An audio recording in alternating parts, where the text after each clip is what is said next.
Chapitre 8. Oser demander plus. La hardiesse de la foi humble. Or, à celui qui, par la puissance qui agit en nous, peut faire infiniment au-delà de tout ce que nous demandons ou pensons. Éphésiens 3, verset 20. L'un de mes témoignages contemporains préférés d'une prière audacieuse et pleine de foi vient de mes amis, le pasteur Jerry Page et son épouse Janet, ainsi que de leurs partenaires de prière de la Fédération de Californie centrale. En 1995, lorsque le pasteur Page fut élu président de la fédération, lui et sa femme découvrirent en arrivant que l'institution était en proie à des difficultés financières.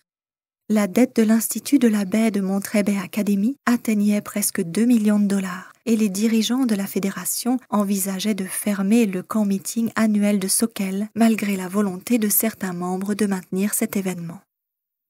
En discutant avec Janet de tous ces problèmes, elle lui suggéra de demander aux membres d'église de la fédération de devenir des partenaires de prière, ce qu'il fit. Plus de 300 membres y répondirent favorablement.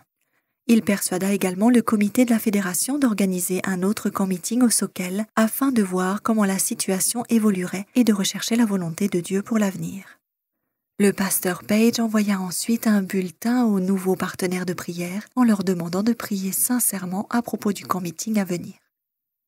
Il leur fut demandé de prier pour que la participation croisse et que Dieu remplisse la réunion de sa présence d'une manière si puissante qu'il serait évident pour tout le monde que Dieu voulait que le camp meeting continue.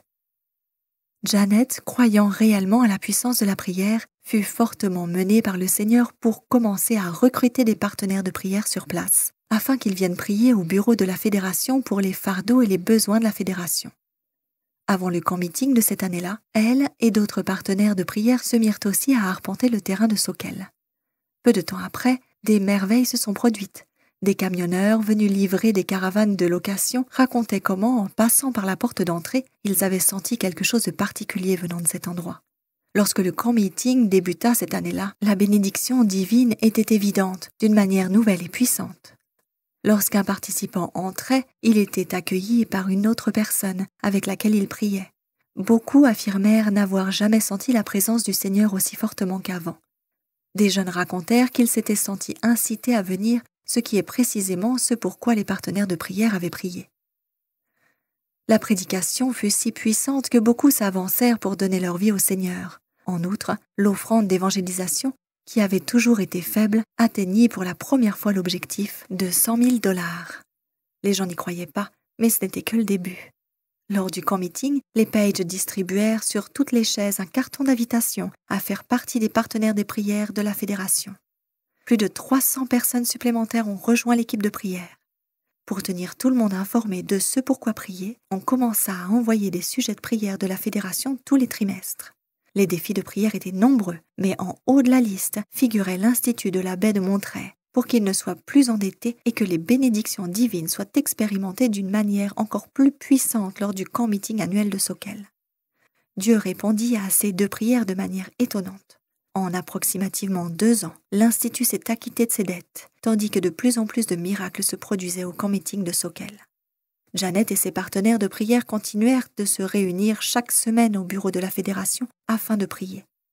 En raison de toutes les prières exaucées lors de ces 2 premières années, elles furent convaincues que davantage de personnes avaient besoin de voir la puissance de la prière. Elles se mirent à prier pour que Dieu leur donne un signe spécial qui montrerait aux membres de la fédération que la prière d'un commun accord était réellement puissante. Bien entendu, leur plus lourd fardeau consistait à ce que Dieu transforme les vies des participants. Il voulait que les gens se rendent compte que tout n'était pas perdu pour leur mariage battant de l'aile, que des enfants s'étant détournés pouvaient être sauvés des ténèbres et que l'œuvre de Dieu pouvait aller de l'avant avec puissance, même dans des circonstances apparemment décourageantes et en temps de difficultés économiques. Après avoir prié pour ce signe spécial pendant plusieurs semaines, leur petit groupe de prière fut convaincu de prier pour que, lors du camp meeting suivant, l'offrande d'évangélisation atteigne non pas 100 000, mais 120 000 $. Ils savaient que ce serait un témoignage puissant et encourageant pour les membres de la fédération que Dieu peut faire de grandes choses lorsque des gens s'unissent dans la foi et la prière. Lorsque le camp meeting commença, Janet demanda également à l'équipe de prière du camp meeting de prier en ce sens. L'année d'après, Dieu répondit à leurs prières, car l'offrande d'évangélisation a atteint un montant incroyable, bien au-dessus de leur objectif de prière. 138 000 $. Ils se sont réjouis, car ils savaient que c'était uniquement dû à l'œuvre de Dieu. Lorsque les membres de la fédération découvrirent que les partenaires de prière avaient prié pour cette bénédiction précise comme un signe de la puissance de Dieu, beaucoup se sont mis à pleurer. Édifiés, d'autres membres de la fédération se sont mis à prier et par conséquent, un plus grand nombre de vies furent ravivées et changées. L'année suivante, après avoir écouté Dieu dans la prière fervente et après quelques offrandes de sacrifices, ce sont plus de 250 000 $ qui ont afflué. Bien que le comité d'évangélisation soit réticent à fixer des objectifs financiers plus élevés, les partenaires de prière continuèrent à prier avec témérité, certains demandant non seulement à Dieu d'augmenter l'offrande, mais aussi de leur indiquer le montant pour lequel prier. Quand Dieu leur fit comprendre une somme spécifique, ils se mirent à prier avec assurance en ce sens, sachant que de nombreuses vies étaient changées en conséquence de ce qui se produisait au camp meeting de Soquel chaque année. La 4e année, l'offrande d'évangélisation a atteint un demi-million de $, ce qui fut un encouragement pour donner et prier davantage. Grâce à la prière dans l'unité, la Fédération de Californie centrale commença à se développer. De multiples missionnaires bibliques furent engagés, des églises furent implantées, des ministères pour la jeunesse furent créés, et les équipes d'évangélisation ne chômaient pas. Dieu avait fait des miracles dans les vies personnelles des membres de la Fédération en rétablissant des mariages, en ramenant des enfants perdus vers l'Église et en remportant des batailles spirituelles. Beaucoup, dont le pasteur et son épouse, après un temps de prière, furent guidés par le Seigneur pour faire un serment par la foi, au-delà de leurs moyens financiers, pour soutenir l'offrande annuelle d'évangélisation. Cependant, chaque année, ils regardaient avec un émerveillement joyeux comment Dieu pourvoyait. Un par un, les membres de la fédération témoignèrent de ce que Dieu avait suppléé pour son œuvre à l'argent qu'ils avaient sacrifié. C'était comme si Dieu rappelait sa promesse à chacun d'eux. « Donnez, et l'on vous donnera. On versera dans votre sein une bonne mesure, serrée, secouée et qui déborde, car on vous mesurera avec la mesure avec laquelle vous mesurez. » Luc 6, verset 38. Après 8 ans de ce périple de prière palpitant, en voyant Dieu bénir la fédération de manière inimaginable, l'offrande d'évangélisation atteignit le $1 million. Tout le monde louait Dieu. L'année suivante, ce miracle se renouvela. Cependant, les partenaires de prière ne s'en contentèrent pas et continuèrent à demander à Dieu ce pourquoi prier. La 10e année, quelques-uns des partenaires de prière furent convaincus de prier pour que Dieu double l'offrande et qu'il apporte 2 millions de $. Certains dirigeants de la fédération avaient l'impression que c'était impossible, mais les participants de prière prièrent quand même. Le samedi soir, lors du dernier week-end au camp meeting de cette année-là, alors que le pasteur Page se préparait pour un message, un homme vint le voir et lui demanda où en était l'offrande. Le pasteur lui répondit qu'elle allait très bien et qu'elle atteindrait probablement à nouveau $1 million, bien que certains partenaires de prière, lui confia-t-il, semblant devenir fous, avaient la conviction de prier pour une somme de 2 millions de $. Les yeux de l'homme s'agrandirent. « Vraiment ?» demanda-t-il très étonné. « Vous vous moquez de moi. L'équipe de prière est en train de prier pour 2 millions de $. Le pasteur le lui confirma et l'homme se mit à lui raconter comment, cet après-midi-là, son frère et lui avaient décidé de demander à Dieu ce qu'ils devaient faire pour aider l'offrande d'évangélisation. Au début, ils pensaient donner tous deux 200 000 $, mais Dieu les a convaincus d'ajouter 1 million de $, à ce qui aurait déjà été donné. C'était maintenant au tour du pasteur d'avoir les yeux écarquillés. Dieu avait à nouveau entendu leur prière et l'avait exaucée. Au bout de 15 années à la Fédération de Californie centrale, le pasteur et son épouse furent appelés à servir au siège mondial de l'Église dans le Maryland, aux États-Unis. Mais même après avoir quitté la Fédération, l'offrande d'évangélisation continua de dépasser le $1 million chaque année. Il est bien évident que Dieu n'a pas cessé d'agir de manière puissante dans la Fédération, tandis que les partenaires de prière persévèrent dans des prières audacieuses pleines de foi et d'assurance. Bien qu'il ne nous faille jamais être exigeants ni présomptueux dans nos prières, je crois que Dieu apprécie quand nous lui présentons de grandes requêtes, voire d'audacieuses, surtout si ces prières glorifient son nom. Bien sûr, il est important d'aller d'abord à Dieu lui demander ce pourquoi prier, comme les partenaires de prière de Californie centrale l'ont fait. Si nous cherchons d'abord à nous aligner sur la volonté de Dieu, sachant que le Saint-Esprit guide nos prières, nous pouvons prier avec assurance.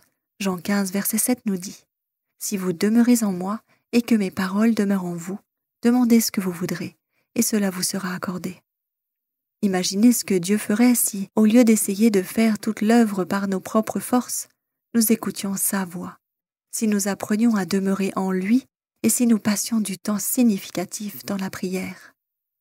L'inspiration nous dit « Le même Sauveur compatissant est encore vivant aujourd'hui et est tout aussi disposé à écouter la prière de la foi que lorsqu'il marchait visiblement parmi les hommes. » Le naturel collabore avec le surnaturel. Il entre dans le plan de Dieu de nous accorder, en réponse à la prière de la foi, ce qu'il ne nous accorderait pas si nous ne le demandions pas.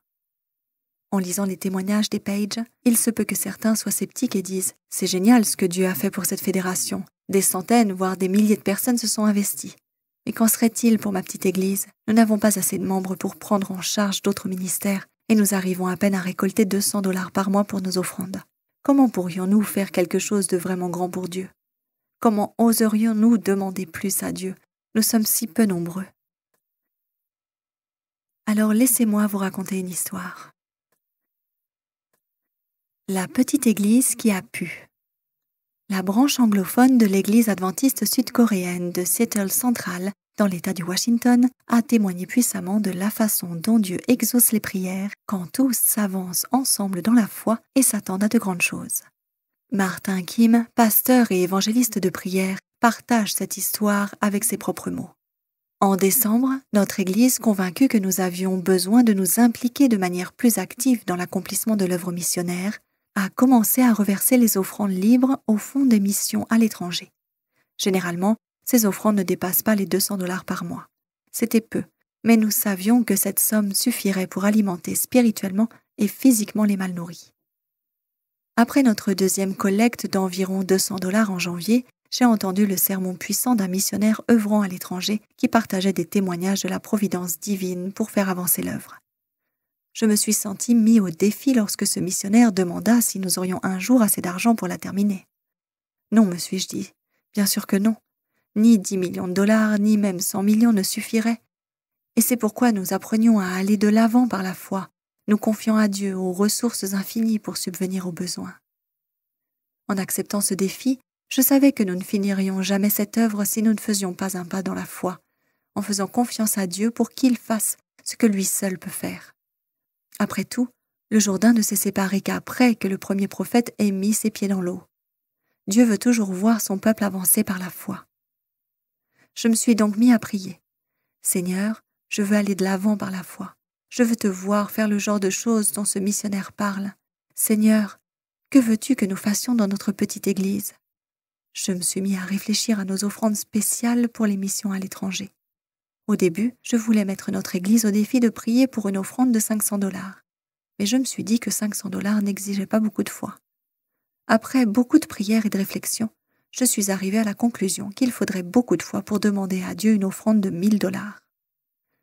Comme notre dernière offrande, récoltée en janvier, avait servi à fournir du riz au peuple vietnamien, notre groupe décida de fournir des Bibles à ce peuple pour février.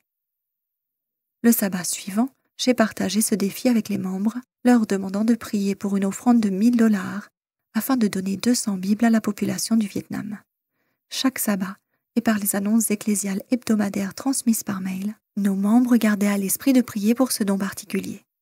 Je leur rappelais que quand nous prions, Dieu agit et fait ce que lui seul peut faire. Nous avons aussi encouragé nos membres par les promesses de la parole de Dieu. Ellen G. White a écrit « Bien des personnes que Dieu a qualifiées pour un excellent travail n'accomplissent que peu de choses parce qu'elles ne font pas beaucoup d'efforts. Des milliers de gens traversent la vie comme s'ils n'avaient aucun but, aucun objectif à atteindre. Leur récompense sera proportionnelle à leurs œuvres. » D'un autre côté, les disciples du Christ attendaient beaucoup et c'est pourquoi ils osaient beaucoup. Ces disciples ont montré l'exemple que nous devons suivre aujourd'hui. En février, Dieu nous a bénis non avec 1000 $, mais avec 4 382 $. Au lieu de donner 200 Bibles, nous allions pouvoir en donner 876. Que feriez-vous si vous étiez témoin de la puissance de la prière et que vous voyiez Dieu agir de manière aussi puissante? Nous nous sommes dit que prier pour le même montant ne serait pas un exercice de foi. Alors nous l'avons augmenté. Nous avons prié afin que Dieu nous bénisse avec une offrande de 4 500 $ pour mars. Cette fois, nous voulions utiliser ces fonds afin de fournir des églises en bambou au Cambodge. Si cette somme était atteinte, 8 églises pourraient ainsi être édifiées. Pour faire court, en mars, Dieu nous a bénis avec une offrande de 6 684 $. Nous avons pu bâtir 12 églises au lieu de 8. À nouveau, nous avions été témoins de la puissance et de la grâce de Dieu. Pour faire court, nous avons continué chaque mois à oser demander de plus en plus, et en un an, nous avons vu 120 000 $ affluer dans notre Église, rien que pour les missions à l'étranger. C'était presque incroyable, sauf que nous étions tous là pour le constater mois après mois. Pouvez-vous me dire que Dieu n'exauce pas la prière audacieuse? Non seulement il l'exauce, mais il désire déverser des bénédictions abondamment et bien au-delà de nos attentes les plus élevées. La prière ne fait pas seulement partie de l'œuvre, elle en est l'œuvre la plus importante. Lorsque nous œuvrons, nous œuvrons. Lorsque nous prions, c'est Dieu qui œuvre. Intercéder pour la délivrance des nations. Rhys Howells, missionnaire en Afrique au XXe siècle, puis en Europe, osa demander plus. Il pria non seulement pour plus de ressources afin d'accomplir l'œuvre divine et plus d'âmes pour le royaume, mais aussi pour la délivrance des nations afin que l'œuvre évangélique puisse avancer sans obstacle. Ce revivaliste et intercesseur puissant avait bâti un institut biblique au Pays de Galles, le Wells Bible College, quelques années avant le début de la Seconde Guerre mondiale. Lorsque celle-ci fut déclarée, il rassembla immédiatement le personnel et les étudiants, soit une centaine de personnes, pour commencer à intercéder afin que Dieu contre l'œuvre d'Hitler et de l'ennemi des âmes, voyant dans son régime une menace pour la proclamation de l'Évangile. Pendant toute la durée de la Seconde Guerre mondiale, le personnel et les étudiants de cet institut priaient de 19h jusqu'à plus de minuit tous les soirs, en plus d'un temps de prière d'1 heure le matin et le midi. Lors des jours de bataille les plus ardus, ils ont souvent jeûné et prié toute la journée et la nuit. Alors que le régime nazi entraînait la tragédie et la destruction de millions de vies, Howells et ses étudiants priaient pour 4 sujets particuliers sur 4 aspects spécifiques de la guerre. La première prière visait la défaite d'Hitler dans l'invasion de la Grande-Bretagne. Comme l'histoire nous l'apprend, cette nation n'est pas tombée aux mains des nazis, mais si ceux-ci avaient continué leur bombardement 5 minutes de plus lors de cette dernière journée effrayante, la Grande-Bretagne se serait retrouvée sous leur joug. La deuxième prière portait sur le fait qu'Hitler n'attaque pas l'Égypte et qu'il ne remporte pas Alexandrie. La troisième prière demandait l'échec dans le renversement de Moscou. Quant à la quatrième prière, il s'agissait de l'insuccès de son attaque contre Stalingrad. Vers la fin de la guerre, le général Fuller, commentateur militaire, publia un article intitulé « Les 4 bévues d'Hitler », dressant la liste des 4 raisons expliquant la débâcle imminente d'Hitler et des nazis. Tout d'abord, il avait échoué dans sa tentative d'invasion de la Grande-Bretagne, puis il n'avait pas attaqué l'Égypte et n'avait pas gagné Alexandrie. Troisièmement, il n'avait pas capitalisé sur sa position avantageuse pour envahir et renverser Moscou. Quatrièmement, il fut battu dans la grande bataille de Stalingrad. Ces 4 bévues étaient-elles simplement des échecs d'Hitler, ou bien s'étaient-elles produites parce que Dieu avait entendu les prières de ce petit groupe du Pays de Galles désireux de voir la délivrance, afin que la proclamation de l'Évangile ne soit plus arrêtée? Si les spéculations vont bon train, je crois pour ma part que c'est bien ce dernier point qui répond à cette question. La dernière grande bataille de prière de Wells et des intercesseurs de l'Institut de Wells Bible College tourna autour de l'ouverture du front à l'ouest. Après des mois de lutte dans la prière en faveur des troupes alliées, Dieu leur donna l'assurance, en mai 44, qu'il irait en amont de celle-ci et qu'elle ne rencontrerait pas de difficultés. 1 mois plus tard, le 6 juin 44, les forces alliées ont débarqué sur les plages de Normandie. C'était l'invasion amphibie la plus importante de l'histoire mondiale. 175 000 soldats sont arrivés dans 5 000 navires et 11 000 avions en une nuit. Connu sous le nom du jour du débarquement, cet événement fut un tournant dans la guerre contre Hitler. Depuis, nous avons appris que cette nuit-là fut la seule nuit pendant la guerre où aucun sous-marin nazi ne patrouilla dans la Manche. Que se serait-il produit ce jour-là si Rhys Wells et ses étudiants du Wells Bible College n'avaient pas prié? L'inspiration nous dit « La réussite ne dépend pas du nombre. Dieu peut tout autant délivrer par une poignée que par une armée. Il est davantage honoré par le caractère de ceux qui le servent que par leur nombre. » Imaginez. Le témoignage de Rhys Howell est de nature à nous remettre en question et à nous convaincre aujourd'hui. Et si l'Église de Dieu se levait unie dans la prière persévérante pour les nations encore enfermées dans les ténèbres? Et si nous jeûnions, prions et continuions d'oser demander la délivrance de nos frères et sœurs qui ne connaissent pas encore le Christ? Il est vrai que ces sujets de prière sont grands, mais ne servons-nous pas un grand Dieu? Imaginez ce qui se passerait si à nouveau nous prenions la parole de Dieu au mot, mettant de côté nos différences, humiliant nos cœurs, priant dans l'unité pour que l'œuvre aille de l'avant jusqu'à ce que Dieu nous exauce. Que se produirait-il si, au lieu de parler les uns des autres, nous prenions du temps afin de prier les uns pour les autres, si nécessaire jusque tard dans la nuit, afin de voir la guérison et la victoire? Imaginez les nombreux autres miracles que nous pourrions voir dans nos vies aujourd'hui. Dans son livre In Heavenly Places, Ellen G. White donne le conseil suivant. La prière est un moyen de réussite prescrit par le ciel. Des appels au secours et supplications entre hommes émeuvent les hommes qui jouent un rôle dans le contrôle des affaires des nations. Mais la prière émeut le ciel. Dieu recherche des intercesseurs, des hommes et des femmes qui oseront demander plus, intercédant au nom de leur pays. Ézéchiel 22, verset 30. Nous ne serons qu'une ou deux personnes, mais chacun de nous joue un rôle non négligeable dans l'importante œuvre de l'intercession. E. Bonds a écrit « Nous sommes constamment sur la brèche, si ce n'est sur la corde, pour concevoir de nouvelles méthodes, de nouveaux projets et une nouvelle organisation, afin de faire avancer l'Église et de s'assurer d'augmenter l'efficacité pour l'Évangile. Cette mode du jour a tendance à faire perdre de vue l'être humain ou à faire plonger l'homme dans la planification ou l'organisation. Le plan de Dieu consiste à faire grand cas de l'être humain, de lui bien plus que de toute autre chose. Les êtres humains sont la méthode de Dieu. L'Église recherche de meilleures méthodes tandis que Dieu recherche de meilleurs hommes. Ce dont l'Église a besoin aujourd'hui, ce n'est pas de davantage ou de meilleurs mécanismes, ni d'organisations nouvelles ou de méthodes nouvelles, mais d'hommes que le Saint-Esprit peut utiliser, des hommes de prière, des hommes puissants dans la prière. Nous avons besoin d'une vision plus grande dans la prière, celle de Dieu. Continuez de prier et d'oser demander plus pour la gloire de Dieu, afin que l'Évangile soit annoncé au monde entier et que Jésus vienne.